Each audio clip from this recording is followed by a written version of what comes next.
sont prononcées pour ce choix de périmètre, de territoire dont on a largement parlé ce soir. Donc je crois qu'il y a une urgence à faire appel à la population, aux citoyens, aux personnes qui nous ont élus, pour nous soutenir de manière à ce que ces membres de la commission fassent un choix qui soit le nôtre et qu'on soit vraiment sur un territoire qu'on a choisi. Hein. Je veux simplement, pour conclure, rappeler les grandes lignes de notre amendement en 6 points. On a simplement posé la question pourquoi ce territoire de l'avant-pays savoyard et des Vallons du Guil.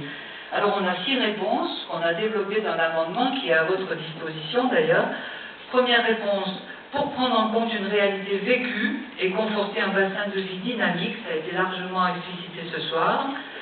Deuxième réponse à cette question, pourquoi? Pour respecter la volonté démocratique exprimée et rassurer aussi les citoyens sur la logique des regroupements, pour respecter une topographie évidente et une géographie cohérente, M. Etienne l'a largement développé, pour consacrer une histoire partagée sur 40 années et plus de collaboration socio-économique, souvent rendue pénible et coûteuse par une frontière administrative omniprésente.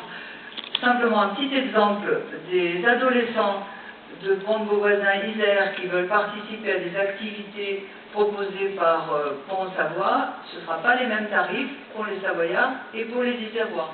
Allez faire comprendre ça aux familles.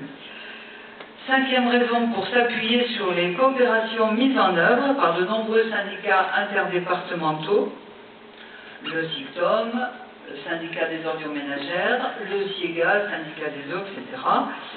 Et enfin, un dernier point, et qui nous tient à cœur, c'est pour rationaliser et optimiser les moyens des acteurs publics, donner un cadre aux acteurs économiques et favoriser la structuration de la ville-centre de Pont-de-Beauvoisin qui perdra sans aucun doute beaucoup de son essor si nous rejoignons les Vals du Dauphiné.